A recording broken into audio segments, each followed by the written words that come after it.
kita masih di bulan Juni, ini minggu terakhir. Selama panjang bulan Juni ini kita bahas tentang God and My Vocation, tentang pekerjaan. Saudara sudah dengar begitu banyak tentang bagaimana Tuhan menggunakan pekerjaan kita untuk melayani dan juga untuk memuliakan Dia. Sebelum saya mau mulai, saya mau ambil waktu sebentar ini untuk address beberapa hal yang saya rindu ingin sampaikan. Pertama-tama, apakah ada Bapak Ibu yang hadir? Ya, sebenarnya bukan Bapak Ibu sih, ibu-ibu lebih tepatnya. Hadir tempat ini yang ibu rumah tangga. Ada? Boleh angkat tangan? Ibu rumah tangga? Ibu rumah tangga? Terima kasih.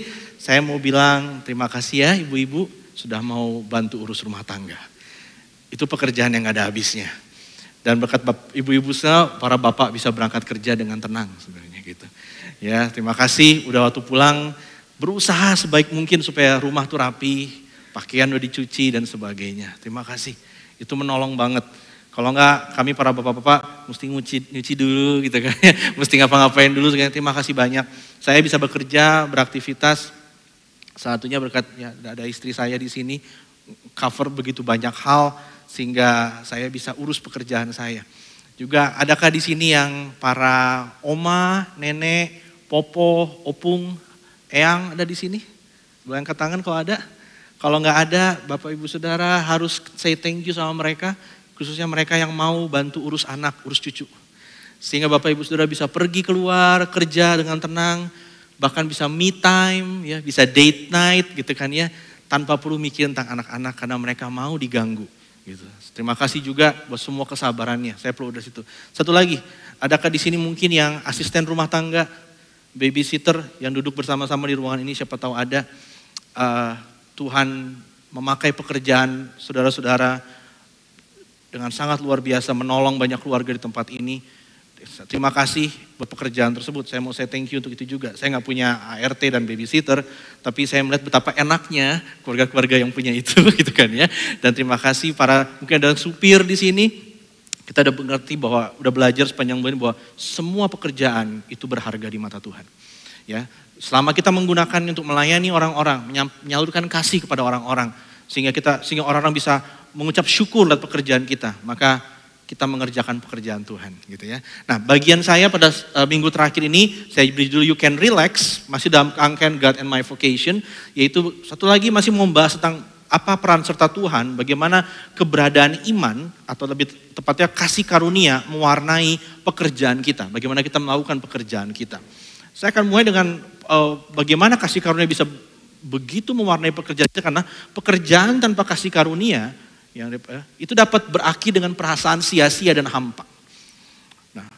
Nah di Alkitab ada satu orang yang udah mengerjakan semuanya. Dia udah mencapai semua yang kita semua satu ruangan ini impikan bersama-sama. Bareng-bareng nih, saudara punya mimpi apa, punya suatu pencapaian yang saudara capai, benda-benda yang ingin saudara beli, target belanja selanjutnya atau karir atau apapun, dia udah mencapai semuanya pada zaman dia.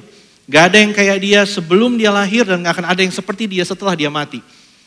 Nah, saya mau bicara tentang yang namanya Salomo. Nah, Salomo menulis salah satu kitab dalam Perjanjian Lama namanya Pengkhotbah. Kitab yang mungkin di antara kita gak banyak yang menjadikan itu kitab favorit. Ya. Tapi kalau saudara baca, ada begitu banyak kebenaran yang pahit-pahit manis gitu di dalam situ. Satu sisi dia menghajar bagian yang sangat realistis dari kehidupan kita, tapi satu sisi juga mengabarkan kasih karunia itu. Nah, saya akan kasih bagian di mana ini akibatnya kalau kita bekerja tanpa kasih karunia Tuhan atau di luar kasih karunia Tuhan. Kenapa? Karena Salomo sedihnya di masa mudanya dia menyembah Tuhan, tapi di masa tuanya dia meninggalkan Tuhan. Dia begitu kaya, dia sangat kaya, terlalu kaya bahkan, dia punya semuanya, tapi dia menyembah berhala kemudian. Dan di masa tuanya dia merenungkan ini dan inilah perenungan dia yang akan kita baca. Di pasal 2 ayat 9-11 mengatakan demikian. Dengan demikian aku menjadi besar, bahkan lebih besar daripada siapapun yang pernah hidup di Yerusalem. Sebelum aku, pada itu hikmatku tertinggal tetap padaku. Aku tidak merintangi mataku dari apapun yang dikehendakinya. Kenapa? Karena dia bisa. Kita kan cuma pengen doang ya, ngiler doang bisanya. Ya, menuhin troli, tapi nggak pernah check out, gitu kan, itu kita pengen tandain, one day, gitu kan ya. Dia enggak gitu. Dan aku tidak menahan hatiku dari sukacita apapun. Kalau gue seneng, gue kerjain. Gitu. Sebab hatiku bersukacita karena segala jerih payahku, itulah buah segala jerih payahku. Dia punya privilege, tapi dia kerja keras. Nah, apa yang terjadi kemudian?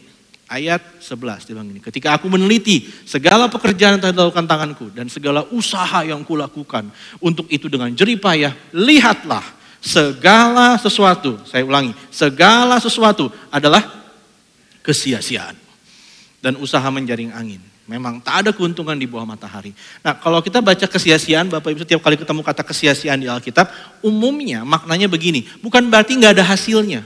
Wah, sia-sia gue kemarin nggak ada hasil, bukan begitu sebenarnya. Kalau kita mengartikan mungkin seperti itu. Tapi di dalam bahasa Alkitab, kesia-siaan artinya gini, tidak bertahan lama. Karena memandang dari perspektif Tuhan, kekekalan. Kalau ini nggak ada hasil jangka panjangnya, nggak bisa bertahan lama, namanya sia-sia. Karena pada akhirnya udah bagus-bagus, hancur. Udah keren-keren kita bangun, penerus kita nggak terusin. Udah capek-capek kita usahakan, tapi akhirnya orang-orang malah menghabiskannya dengan begitu rupa. Waktu saya kuliah dulu, saya harus nimba dulu sebelum mandi.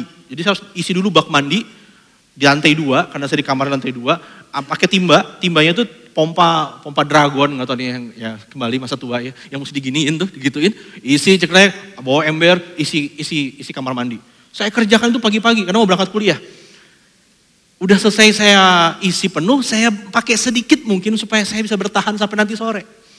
Selesai saya mandi, saya udah pakai baju siap mau berangkat kuliah, teman saya baru bangun, masuk kamar mandi, dan dari kamar mandi terdengar suara cepiur. Dia kayak mandi kayak nggak ada hari esok aja. Dan waktu dia selesai mandi, saya melongo dengan takut-takut ke dalam kamar mandi, bersiap-siap menghadapi kenyataan pahit, dan benar, 3/4 bak mandi hilang sudah. Pekerjaan saya sia-sia, tidak bertahan lama gitu, tidak bisa dipertahankan. Dan lalu Salomo juga bilang apa? Usaha menjaring angin, nggak ada habisnya. Nggak ada habisnya. Dan akhirnya apa? Nggak ada keuntungan di bawah matahari. Nah, ketika kita berjuang mengejar sesuatu, kita coba kejar demikian rupa. Kita pikir itulah yang akan memberi kita makna. Itu pencapaian terbaik yang akan membuat hidup kita lengkap. Gitu. Kita akan senang sekali. Tapi sedihnya, seringkali waktu kita sampai ke sana, kita akan merasakan kehampaan yang getir. Kenapa? Karena kita udah kejar demikian rupa. Sampai sana ternyata cuma segitu rasanya. Oh gini doang ya. Happy-nya sesaat. Gitu. Banyak juara-juara dunia selesai memenangkan pertandingan terbesar dalam hidup dia, besoknya mengalami masa sesepi itu, kayak kesepian gitu.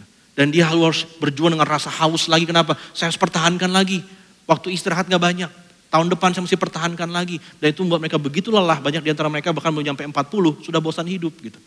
Karena capek banget, hampa dan rasanya kosong. Itu bahayanya pengejaran seperti yang dilakukan Salomo. Dan mungkin di sini dia orang yang paling berhak untuk bilang gini, uang itu bukan segalanya. Nah kita kan paling gak suka diomongin kayak gitu. Kalau orang bilang sama kita, Ariel uang bukan segalanya. Saya akan mungkin ngomong gini, ya kamu siapa? Kalau yang ngomong miskin kita bilang, itu penghiburan kita aja yang miskin. Ya, uang bukan segalanya, kenapa? Karena kadang gak punya uang gitu. Tapi kalau yang, ya jadi kamu gak berhak ngomong gitu, kamu miskin. Tapi kalau yang ngomong orang kaya, kita juga gak terima kan? Ya lu enak kaya, kita bilang gitu. Gue belum gitu. Tapi ini orang yang udah punya segalanya dia bilang apa? Nih gue kasih tahu ya, di garis start kayaknya seru, di garis finish hampa dia bilang, kosong. Gak ada apa-apa di sana. Ya. Itu yang pertama, tanpa kasih karunia, maka pekerjaan kita, pengejaran kita akan membuat kita hampa. Udah stres capek-capek, akhirnya malah begitu. Dan tanpa pengenalan kita akan kasih karunia Tuhan, maka pekerjaan kita itu bisa berubah, bergeser menjadi identitas kita, bahkan menjadi berhala kita. Ya. Sehingga kalau pekerjaan kita hilang, berhenti, atau tidak dihargai, yang kita rasakan apa? Hancur.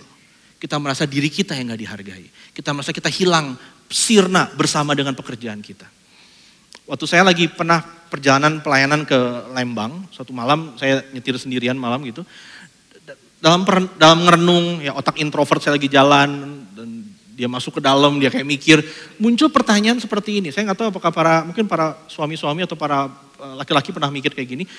Saya nggak tahu kalau yang perempuan gitu ya. Tapi saya mikir gini, Ariel, kalau suatu hari kamu nggak khotbah lagi, apa yang terjadi? Apa yang akan kamu lakukan kalau orang udah nggak mau lagi dengar kamu ngajar? Dan tiba-tiba ketakutan masuk. Saya kayak, ya gimana ya? Tiba saya panik sebentar gitu. Gimana ya gitu. Apa jadinya saya kalau saya nggak khotbah lagi, nggak ngajar lagi, nggak jadi dosen lagi, nggak jadi guru lagi.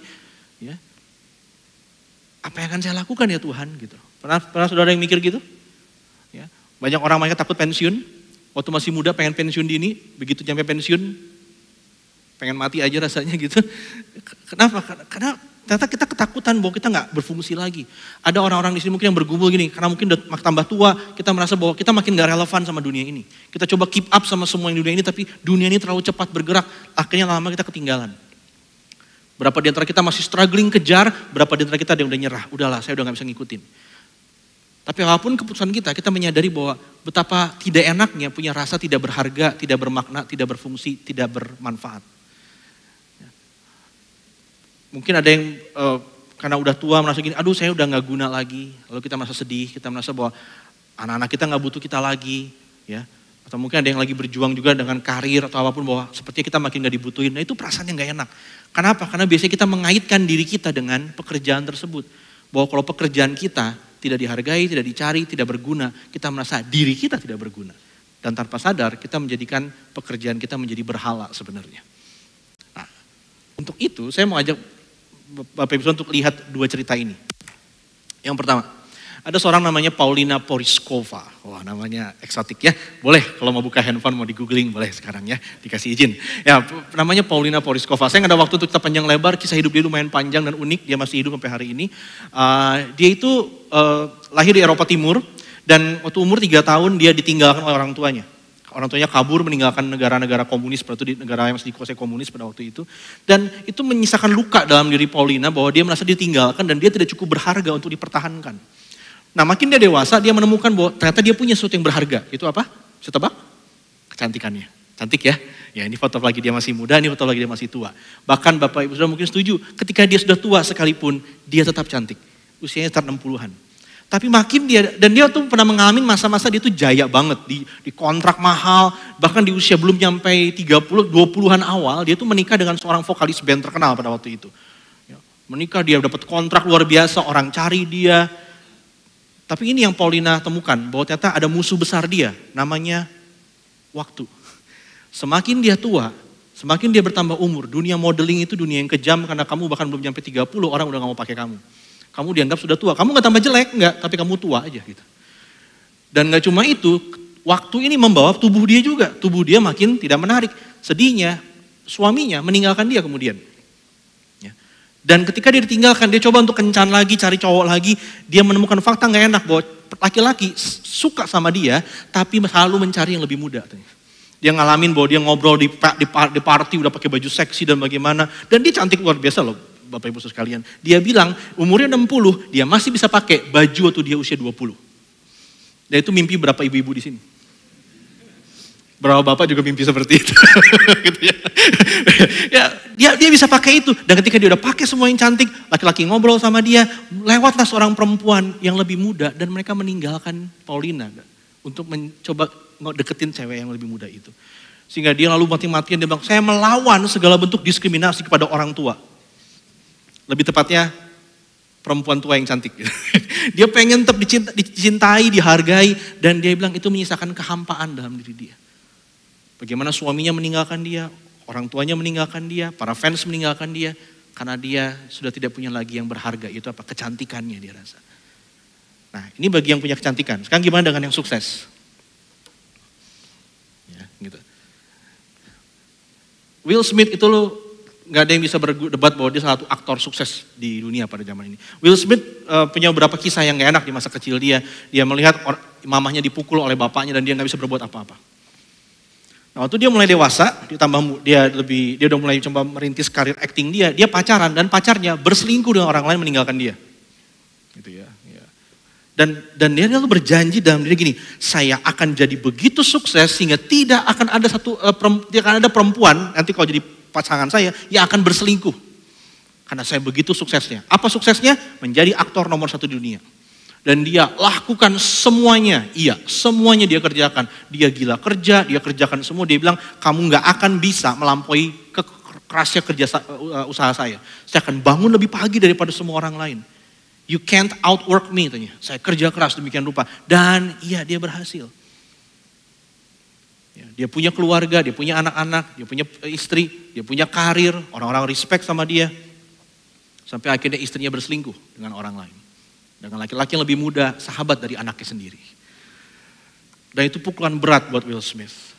Bahkan dengan semua kesuksesan dia punya, perempuan di samping dia tetap meninggalkan dia. Mereka tetap bersama, tapi dengan perjanjian bahwa mereka melakukan open marriage. Pernikahan terbuka. Kamu jalan mau tidur sama siapapun boleh, aku jalan mau tidur sama siapapun boleh, tapi kita suami istri. Gitu. Itu terjadi. Dan Will Smith, ya kalau ada yang tahu ceritanya, dia mengalami momen yang begitu mengagetkan. Orang yang katanya begitu baik ini bisa sampai melakukan kekerasan. Gitu. Orang-orang mengejar sukses, orang-orang mau coba jadi yang paling hebat, paling utama, paling cantik, paling terkemuka di antara semuanya. Tapi hasilnya ternyata mengecewakan bagi mereka. Bahkan setelah mereka punya semua itu, mereka masih memilikinya di tangan mereka. Orang-orang sudah tidak menghargai mereka lagi. Makanya mungkin benar apa yang dikatakan oleh Jim Carrey. Jim Carrey ngomong gini, saya pikir semua orang menurut dia seharusnya menjadi kaya dan terkenal dan melakukan apapun yang mereka impikan. Kenapa? Supaya mereka dapat melihat bahwa itu bukanlah jawabannya. Jim Carrey sayangnya tidak lalu memberikan jawabannya apa gitu ya enggak. Tapi saya tahu pribadi yang punya jawabannya. Dan dia berkata begini, di Matius 6 ayat 27, lalu kita lompat ke ayat 30 sampai 33 bilang gini. Tuhan Yesus bilang gini, siapakah di antara kamu yang karena kekhawatirannya dapat menambahkan sehasta saja pada jalan hidupnya. Hidup kita itu di mata Tuhan teman-teman sudah terbentang jelas. Karena Tuhan yang tulis kehidupan kita. Lalu Tuhan dari perspektif kekekalan bilang gini, apapun yang kamu khawatirkan di dalam sebatas itu hidup kamu. Tidak bikin batasnya dimakin panjang gitu. Enggak. Udah segitu aja. Kamu mau khawatir kayak gimana pun, kamu gak bisa tambahin lagi. Nah mungkin kita bilang gini, iya tapi kan saya khawatir sama kesehatan saya, makanya saya olahraga, diet, makan semua itu. Makanya orang bilang umur saya lebih panjang, umur saya lebih sehat, kalau reunian saya tampak lebih muda daripada yang lain. Iya good, benar. Tapi sebenarnya ya di mata Tuhan dari sudut pandang kekekalan, enggak. Itu bukan karena kekuatan kamu juga. Kita ketemu orang-orang yang jaga badannya demikian rupa, diet tetap saja meninggal. Kita ketemu sama orang-orang yang bilang, oh jadi Ariel berarti kita gak perlu kerja keras, kita gak, udah santai-santai aja, kue sera-sera, whatever will be. Ya. Enggak, bukan begitu. Saudara perlu dengar 3 khotbah sebelumnya lagi. Tapi bahwa gini, Tuhan mau bilang, dengan mengkhawatirkan, stres, takut, marah, depresi, frustrasi dengan semua yang kita kerjakan hari ini. Sebenarnya tidak membawa manfaat apapun buat hidup kita. Gitu.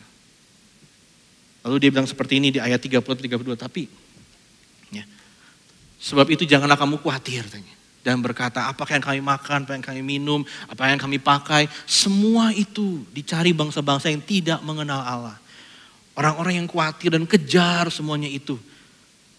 Tuhan Yesus bilang, itu sama seperti orang-orang yang gak pernah kenal kasih karunia Tuhan. Ya. Kalau orang yang kenal kasih karunia Tuhan gimana? Tetap kerja, mereka tetap kerja. Berjuang, berusaha, cari nafkah. Tapi apa? Mereka tahu bahwa Bapa yang di sorga memerlukan semuanya itu. Tahu bahwa kita memerlukan semuanya itu. Dia kenal Bapa yang di sorga ini. Dia punya Bapa di sorga yang tahu kebutuhan dia, yang akan mencukupi kebutuhan dia. Dia berusaha keras, tapi at the back of their mind, dalam hati mereka tahu gini, pada akhirnya bukan saya sumbernya. Gak semuanya tergantung sama saya. Terus sering ngomong gitu kan, kalau gak saya siapa? Kalau gak saya gak kan gimana? Betul mungkin kamu orang yang saya itu cuma kamu yang bisa kerjain, tapi gak semua tergantung kamu. Kalau gak Tuhan yang kasih kesempatan, Tuhan yang kasih umur, Tuhan kasih kesehatan, kita gak bisa ngapa-ngapain. Tuhan sumber segala sesuatunya. Lalu dia bilang ini, tetapi carilah dahulu kerajaan Allah dan kebenarannya, maka semuanya itu akan ditambahkan kepadamu. Tambahan. Kenapa? Karena kita udah punya semuanya. Kita punya hubungan yang baik, yang dipulihkan dengan Bapa di surga, sehingga Tuhan semesta alam, pencipta langit dan bumi, mau berelasi dengan kita, seongok tanah yang kurang ajar, ribut, tukang berontak, gak pernah nurut, nyebelinnya minta ampun. Tapi Tuhan mau bilang sama seongok tanah itu, kamu anakku, aku bapakmu. Aku akan cukupkan kebutuhanmu. Dan waktu kita terima semua itu bilang, oke, yang terbaik sudah saya miliki, yang lain cuma tambahan. Ya. Kenapa saya mesti khawatir sama yang tambahan, tapi tidak memikirkan apa yang Tuhan sudah beri sejak awal. Nah, kalau ada Bapak Ibu Saudara tempat ini, yang seandainya datang kemari, belum kenal siapa Bapak Surgawi ini, belum kenal siapa namanya Yesus ini, ikut-ikutan mungkin, pengen tahu, penasaran, ada yang janjiin Starbucks atau apapun. Dan saya dengar mungkin merasa saya stres, saya capek, saya lelah dengan pengejaran saya. Kayaknya nyampe-nyampe, atau mungkin saudara sudah sampai di situ dan sudah menyadari, iya ya kosong, hampa. Saya orang kaya, tapi saya bosen dan mati di dalam sini kayaknya. Kayak gak ada artinya semuanya itu. Maka saya mau bilang, kita perlu kenal siapa namanya Yesus ini. So datang terus ke gereja, kalau boleh ikut home kalau mau. Nanti kalau habis ibadah ini, kalau ada yang pengen didoakan, silakan datang maju ke depan. Nanti ada beberapa orang yang bisa mau doa, atau cari yang pakai name tag gitu ya. Minta tolong doakan saya. Dan ayo kenal Yesus lebih dalam lagi. Lanjut lagi. Kasih karunia Kristus mengingatkan kita akhirnya untuk menaruh kepercayaan bukan pada diri sendiri, tapi pada Tuhan yang menjadi sumber hidup kita. Ingat itu. Dan waktu kita ngerti itu, kita berjuang iya, tapi kita selalu bisa tenang nih, hasilnya di tangan Tuhan. Saya lakukan apa yang saya bisa. Saya lakukan dengan apa yang Tuhan beri kepada saya. Tapi saya tidak bisa kontrol hasil. Hasil di tangan Tuhan. Biarlah Tuhan yang berdaulat karena Tuhan sumbernya. Kalau dia beri kepada saya, itu bagian saya. Kalau dia tidak beri, bukan berarti dia tidak cinta sama saya. Karena itu bukan buat saya. Dan saya akan bersyukur dengan apa yang saya punya. Lalu, kasih karunia Tuhan mengingatkan kita bahwa nilai diri kita itu bukan pada pekerjaan kita, tapi pada Kristus. Jadi kalaupun pekerjaan kita gagal, ya sedih. Tapi kita selalu ingat bahwa Tuhan Yesus tetap baik. Tuhan tetap pegang kendali. Waktu kita berhasil, kita langsung bilang, semua karena saya. Kalau kata orang Sunda, aing teh gitu. Gue gitu loh. Gitu. Kita tetap bisa bilang, ini semua karena Tuhan. Gitu. Dan kalau suatu hari pekerjaan ini enggak lagi di tangan kita enggak hancur bersama dengan itu. Kita lihat Tuhan, apa yang kau ingin aku lakukan selanjutnya. Ya. Aku takut sama petualangan baru, pekerjaan baru, tempat baru, musim hidup yang baru. Bagi orang tua yang anak-anaknya udah pergi dari rumah, tiba-tiba kayak, kok gak ada lagi yang dimarahin ya? Kok gak ada lagi yang diurusin ya? Tiba-tiba kita kayak kehilangan arah gitu. Ayo masuk ke musim yang baru bersama dengan Tuhan. Kau tetap berharga gitu. Nah di Kolose 2 ayat 6-10. Bilang gini, Paulus menulis pada jemaat di Kolose. Dan dia meneguhkan mereka dengan kalimat berikut. Kamu telah menerima Kristus Yesus. Bapak Ibu sudah terima Tuhan Yesus? Sudah percaya? Ya, ini buat kita. Bagi yang belum yakin, ayo cari tahu lebih lanjut. Tapi lihat betapa indahnya janji berkat di dalam Yesus. Karena itu hendaklah hidupmu tetap di dalam Dia. Jangan tinggalkan Tuhan. Seberat-beratnya hidup hari ini, jangan tinggalkan Tuhan. Jangan tinggalkan Tuhan. Hendaklah kamu berakar di dalam Dia dan dibangun di atas Dia. Dan hendaklah kamu bertambah teguh dalam iman yang telah diajarkan kepadamu. Dan hendaklah hatimu melimpah dengan syukur. Punya pekerjaan, tidak punya pekerjaan tapi benci pekerjaannya, ya. Punya pekerjaan tapi susah banget dikerjakan. Tetap bersyukur. Tetap bersyukur. Lalu selanjutnya, hati-hatilah supaya jangan ada yang menawan kamu dengan filsafatnya yang kosong dan palsu. Paulus kasih peringatan bahwa hati-hati, di dunia ini ada ajaran-ajaran, pengetahuan-pengetahuan yang katanya kebijaksanaan, tapi sebenarnya kosong dan palsu. Yang menurut ajaran turun-temurun dan roh-roh dunia, tetapi tidak menurut Kristus. Ada di antara kita dibesarkan di budaya-budaya suku yang mengatakan kamu harus jadi kaya. Kamu harus jadi kaya.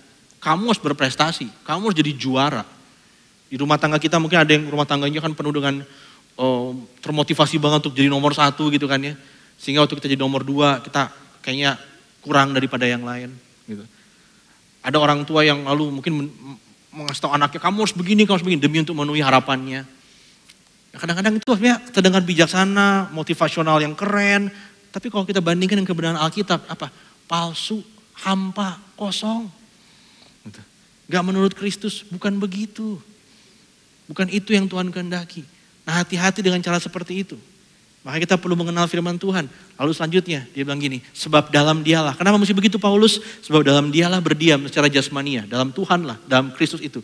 Seluruh kepenuhan kealahan dan kamu telah dipenuhi di dalam Dia. Dialah kepala semua pemerintahan penguasa. Kalimat dipenuhi dalam Dia itu, frase itu Bapak Ibu Saudara. Dalam bahasa lain, dalam terjemahan lain, you are complete in Him. Ya saudara, memang tidak sempurna, kelihatan banget dari sini. Ya kita semua punya masalah kita masing-masing. Tapi di dalam Kristus kita komplit. Saudara nggak perlu menambahkan apa lagi ke dalam itu supaya saudara dikasihi, dicintai, diterima oleh Tuhan. Dan serius, tanpa penerimaan Tuhan, semua yang kita kerjakan di dunia ini nggak ada hasilnya. Ya, kita banting tulang di 70 tahun hidup kita, tapi kita dalam siksaan kekal selama-lamanya. Gitu. Sedihnya kita banyak berjuang cuma di batas kecil 70 tahun hidup kita itu. Syukur-syukur 100. Kalau ada yang mau gitu. Tapi setelah itu apa? Kita lupa untuk kehidupan kekal bagaimana. Tapi dalam Kristus, Bapak Ibu Saudara, Bapak Ibu Saudara dicintai, dikasihi, penuh, komplit di dalam Tuhan. Ada yang jomblo di sini? Ya. Ada yang udah memasuki masa-masa expired katanya gitu. Ya. Ada yang susah, tiap kali kita acara keluarga kita takut karena pertanyaan beratnya pasti sama. Gitu kan? Saya mau bilang sama para lajang di sini, you are complete in Him. Ya sorry, orang tua kita bilang, ya something wrong with you, kenapa kamu, gitu kan ya. Masyarakat mungkin memandang kita sepertinya reject gitu kan ya. Pasti ada something wrong sama lu, makanya lu gak ada yang ambil sampai hari ini. Dan mungkin benar, kita punya problem. Tapi dalam Kristus, Tuhan gak mikir kayak gitu. You are complete in. Kenapa? Karena kita hebat? Bukan. Karena apa yang Kristus sudah kerjakan dalam hidup kita. Gitu ya. Nah, saya mau ajak saudara untuk lihat lagi yang ini. Nah, kata Tim Keller, dia bilang gini, jika identitas kita ada pada pekerjaan kita dan bukan pada Kristus, sukses akan membuat kita sombong dan kegagalan akan menghancurkan kita. Kalau saudara menaruh semuanya dalam pekerjaan kita, identitas itu, ya. Kalau kita sukses jadi sombong, kita pikir siapa Tuhan, gak butuh Tuhan, gak perlu. Saya cukup perlu diri saya sendiri, enggak. Tapi kalau kita itu jadi identitas kita bukan dalam Kristus. Kalau kita gagal, itu hancur banget rasanya. Mau mati rasanya. Tapi kalau ada Kristus tenang. Tuhan pegang kendali. Tuhan pegang hidup kita. Masih ingat apa yang Tuhan katakan? Saya ingatkan lagi. Marilah kepadaku, kata Yesus. Yang letih lesu dan berbeban berat. Aku akan memberi kelegaan kepadamu. Kamu gak perlu lagi berjuang demi cinta kamu di mata orang tua, di mata suami, di mata istri, di mata anak-anak, di mata kolega. Mereka orang-orang yang juga gak sempurna, mereka mungkin gak akan menghargai kamu. Tapi kamu gak perlu berjuang lagi untuk itu, untuk dapetin cinta Tuhan. Karena Tuhan mencintai kamu.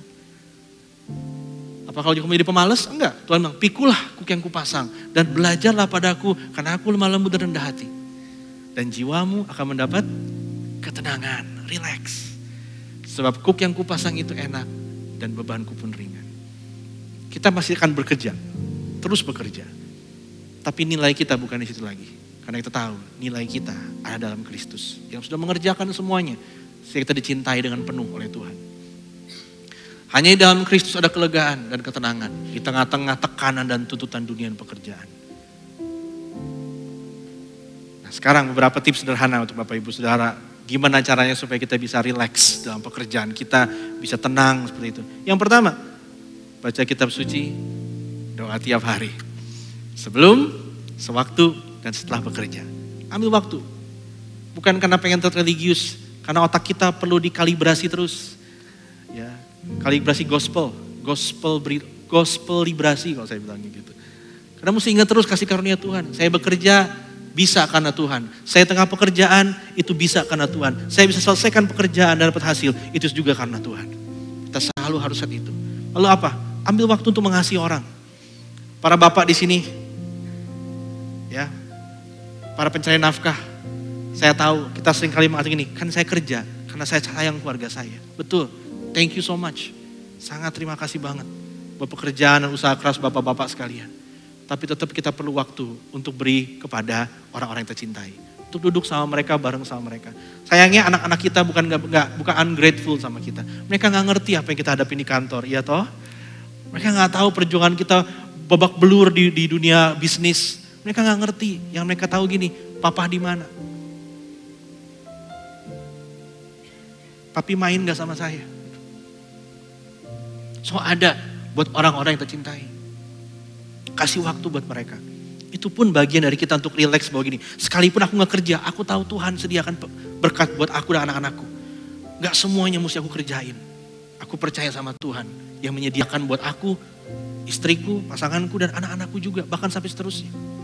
Nah terakhir, beristirahat dan lakukan sabat. Sabat kayak gimana nih? Yang kayak gereja anu, ya kita mungkin bisa berbeda pendapat soal itu. Tapi misalkan merenung, ambil waktu untuk benar gak kerjaan apa-apa, untuk berpikir tentang hidup kita, apa yang udah kita lewati sepanjang hari ini, sepanjang waktu ini. Doa puasa, ya. Apalagi, gak harus semuanya ya. Disconnect itu apa? Matiin handphone. Atau matiin media sosial, jangan lihat media sosial. Jangan nonton YouTube. Langsung berapa orang langsung, hidup macam apa itu? Nah itu, mungkin itu terlalu banyak nonton, makanya kita stres gitu ya. Apalagi mengunjungi tempat baru, untuk coba lihat bahwa ciptaan Tuhan tuh begitu luas dan besar. Berlibur, amin semuanya bilang berlibur. Ya iya betul, ya lakukan itu. Nah kalau Bapak Ibu sudah pengen tahu lebih banyak soal sabat ini, kita pernah bahas sebenarnya. Saya sih, ya setahun yang lalu saya pernah khotbahin ini tentang The Joy of Rest. Puji Tuhan, CLCC memasukkannya ke dalam satu bab di buku Nothing But Grace. Ya, jadi promosi ya gitu, tapi ya seperti itulah gitu ya. Kalau mau baca, mau dengar, boleh dengar lagi tentang sabat ini. Karena memang itu gak cukup untuk satu kali kebaktian, juga dibicarakan. Saya tutup dengan apa kata John Piper, atau mungkin kedua terakhir. John Piper bilang gini, mengkhususkan satu hari untuk istirahat, sabat maksudnya itu ya. Itu bersaksi kepada dunia yang mengandalkan diri sendiri. Bahwa apa? Bahwa usaha kita tidak menyelamatkan atau menentukan siapa kita. Melainkan Tuhan. Jadi kalau saudara hari ini mau I want to take some time off. Ya, dengan mengarahkan fokus kita kepada Tuhan. Kita lagi bersaksi kepada dunia. Berapa di antara kita harus tutup toko mungkin. Ya gitu ya. Tapi nanti, ya oke, jangan marah sama saya. Tapi mungkin itu ada beberapa yang kita lakukan seperti itu. Tapi untuk bilang begini, Tuhan, pekerjaanku tidak memiliki aku. Engkaulah pemilikku. Aku percaya kepadamu. Terakhir. Ini kesaksian saya. Ada masanya saya pernah jadi part-timer di gereja ini. Ya. Ketika gereja ini baru mulai ada. 6-7 tahun yang lalu kira-kira. Nah, sambil saya bekerja jadi dosen, jadi guru juga, dan saya melakukannya bersama-sama.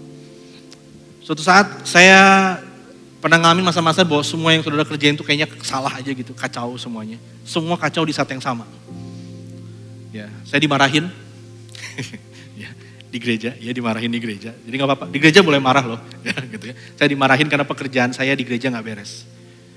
Padahal saya berpikir saya pengen banget pekerjaan saya berhasil. So suatu hari saya pergi pagi pulang malam.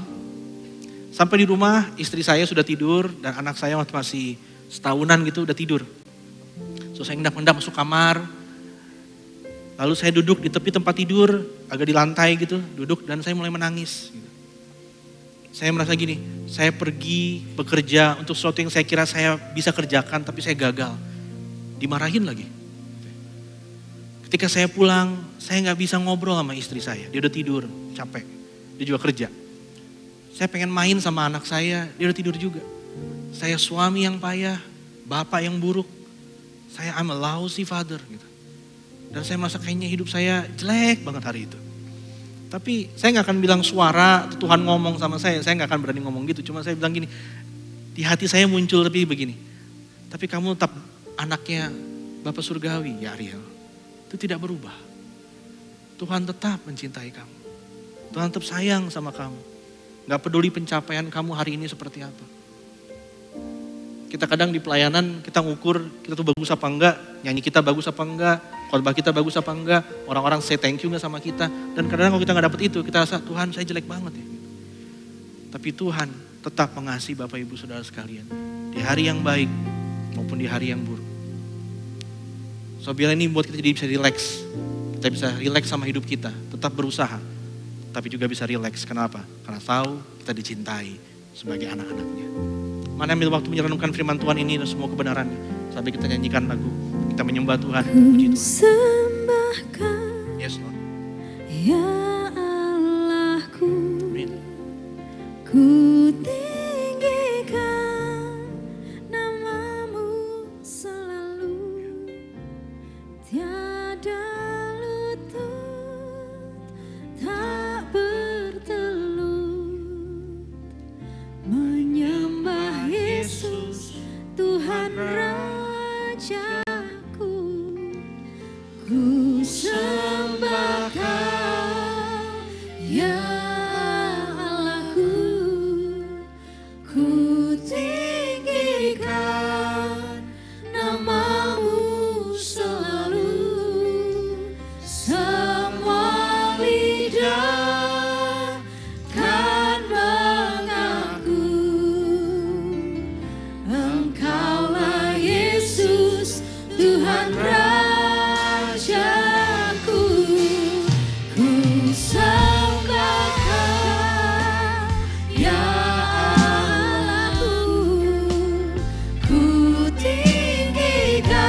kami lelah, frustrasi, marah.